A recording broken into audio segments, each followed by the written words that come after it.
Welcome to the deep dive. Today we're tackling something that, on the surface, looks pretty technical. It does, yeah. We've got this whole stack of source material focused on network access control, NAC.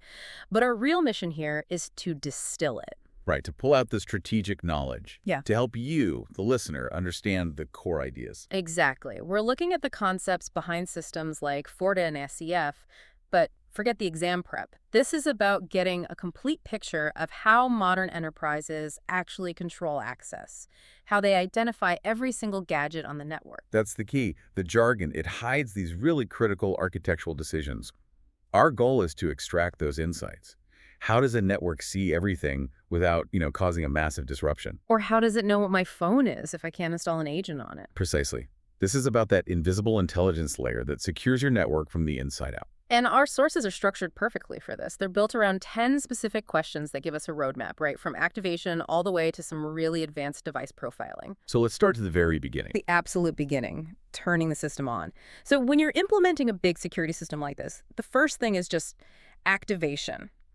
For anyone planning a deployment, what are the two absolute must-haves for activating a Fortinet SCF license? It's a pretty clean, modern approach, actually. You just need two things. First, a valid serial number. Okay, that makes sense. Your unique identifier. Your unique ID for that product instance, yeah. And crucially, you must have active internet connectivity. So as an online check, that really points to a more digital, rapid validation process, doesn't it? Very different from older systems. Completely. And the sources are very clear on what you don't need. There's no physical hardware key to plug in. Right, no dongle. No dongle. And no waiting around for some manual approval process. It's just a quick handshake with the license server, and you're up. That automation seems vital for getting a system stood up fast. So, okay, the license is validated. What's the very next foundational piece? It has to be continuity, right? It has to be. You can't have a critical security system like this just, failing if the main server has a problem. That brings us to high availability HA. And when you set up a network for HA, for that fault tolerance, what is that secondary server actually doing? Is it just sitting there, powered off, waiting for an emergency call? No. It's working hard in the background. The secondary server has to be in a standby state, but that standby state is very active. It's defined by the server continuously synchronizing data from the primary. So it's not a cold spare. It's a perfect real-time mirror image. Why is that specific continuous sync so important in an NAC environment? Well, it's all about state preservation. And this isn't just, copying over some configuration files. We are talking about real-time access control records. Like who is logged in right now? Exactly. Who's logged in, what authentication logs were just generated, device posture checks, session states. If that primary server goes down, the secondary needs every single piece of that information instantly to keep things running. You can't afford to lose the context of who is on the network and what security checks they've already passed. So that synchronization, it's what guarantees that failover is basically invisible to the user. Minimal disruption. Yeah. That's the entire goal. Okay, so we've established the foundation. It's licensed, it's fault tolerant. But now let's hit the big one. Scalability. If you, the listener, are managing a huge geographically distributed company offices everywhere, a single central server just isn't going to cut it. No, it's not feasible. So what's the recommended architecture in that case? You absolutely have to go with a distributed architecture. What that means is deploying local servers, or they call them collectors, in those remote offices. They handle the local work. Okay, so the idea is to push the decision-making out to the edge. But doesn't that create a new problem? If you distribute all the control points, doesn't it get harder to manage and audit your central policies? That is the key tension, and the architecture is designed to solve it. While the enforcement and authentication are happening locally, the whole system still has that crucial central management layer. I see. The benefits are huge. You slash latency. A user in, say, Tokyo isn't waiting for a server in London to respond. You get massive scalability. But the policy itself, that's still created and pushed out globally from one single point of control. Local enforcement, central policy. That's a vital distinction. And I think this is where that concept of a logical network comes in. It sounds so abstract. It's not about physical cables. Not at all. And it's probably one of the most powerful administrative tools in a modern NAC system. It's all about network abstraction. Abstraction. Unpack that for me. Okay, so an administrator, they might have hundreds of different physical things to worry about. VLAN 10 on this switch, VLAN 30 on that one, a subnet over here on a router.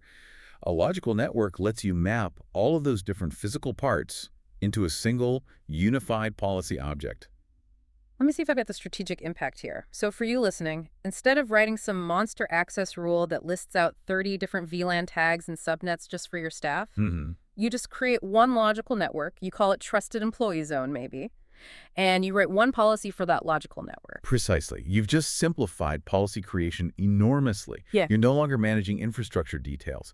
You're managing policies based on logical groups and roles. It seems like it would save countless hours Yes. and probably reduce a lot of errors. Oh, dramatically. Yeah. It transforms policy management into a high-level security task, not a low-level network task. So logical networks help us manage the infrastructure we already know. But what about the things we don't know? The risk of bringing new devices onto the network, the sources talk about a staged deployment for this. And that risk management is absolutely essential. You can't just, flip the enforce switch on day one and hope for the best. Which is why there's something called visibility mode. What's the main benefit of starting there before you move to full enforcement mode? Visibility mode is your safety net. It's the administrator's best friend. It lets you see, monitor, and identify every single device and its behavior, but without actually imposing any access restrictions yet. So you're basically auditing and calibrating. You're test driving your policies. Okay, so you could see, for example, that your new rules are accidentally classifying the entire IP phone system as, I don't know, personal laptop. Exactly. You get to iron out all those classification mistakes, you collect real-world data, you understand what's actually on your network, and only when you are 100% confident that your classifications are accurate do you flip that switch to enforcement mode. Makes sense. So once we are in that enforcement phase, how does the system deal with a truly unknown device?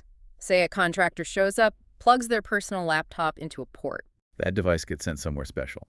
It's immediately shunted over to the registration VLAN. The registration VLAN? It's a controlled, isolated network segment. Its only purpose is to force the user to identify themselves or the device before they can go any further. It's like a digital customs checkpoint. That's a perfect analogy. It gives you just enough access to get to the registration webpage, but that's it, nothing else. And the goal is what? Mandatory classification. Mandatory classification. By forcing that registration, the system can gather what it needs, who the user is, what the device is, its security posture, and then, and only then, assign the right policy. It ensures an unknown device never gets uncontrolled access. All right, let's move into what feels like the cutting edge of this. Agentless profiling. We know so many devices out there, printers, security cameras, even HVAC controllers, IoT stuff. They can't run a security agent. Right, you can't install software on them. So how does the system figure out what these silent devices are? Through device profiling. It's a technique that is entirely based on behavior. Instead of asking the device, "Who are you?" with an agent, it watches the device and says, based on what you're doing, you must be X. And what exactly is it watching? It's watching the device's network traffic characteristics, the specific protocols it's using, and even the tiny characteristics of the packets it sends. These behaviors create a profile that's actually much harder for an attacker to spoof than something simple like a MAC address. This is where it gets really elegant. Can you give me a granular example? The sources talk about DHCP fingerprinting. How on earth can a simple request for an IP address reveal a device's entire operating system? DHCP fingerprinting is. It's just brilliant because it uses a fundamental network process as an identity source. Yeah. So think of a DHCP request. Every device sends one when it joins a network. Right. Don't just think of it as asking for an IP address. Think of it as submitting a very specialized, highly structured supply order form. A supply order form. I like that. Exactly. Inside that DHCP request packet, there are fields for options. These options ask for extra info, like the DNS server, the subnet mask, things like that. The key is that the order in which a device requests these options and which options it includes is often hard-coded right into the OS network stack. So you're saying a Windows 11 machine might ask for options A, B, and then C, while an Android phone asks for B, D, and E in a totally different sequence. Precisely. That unique sequence and combination of options creates a digital fingerprint. Fortinet SCF just passively listens to those packets, compares that signature to a huge database of known fingerprints, and it can classify the device type and even the specific OS version with incredible accuracy. And all without installing a single piece of software on the device itself. It's passive, deep classification, all based on its inherent communication habits. It's fascinating stuff. That is transformative. Okay, so now the system has accurately identified everything. It needs to enforce policy across the whole security stack. How does Fortinet SCF talk to other key components, like a FortiGate firewall, especially for things like VPN sessions? The modern method, and the one required here, is REST API integration. We're way beyond old, clunky protocols. Why is that real-time API connection so critical for security? Speed and dynamism. It's Yeah. all about that. So if a user connects to the FortiGate firewall on a VPN and the NSC suddenly determines their device is non-compliant, maybe their antivirus just got turned off, the NSC needs to tell the firewall right now. Instantly. Instantly.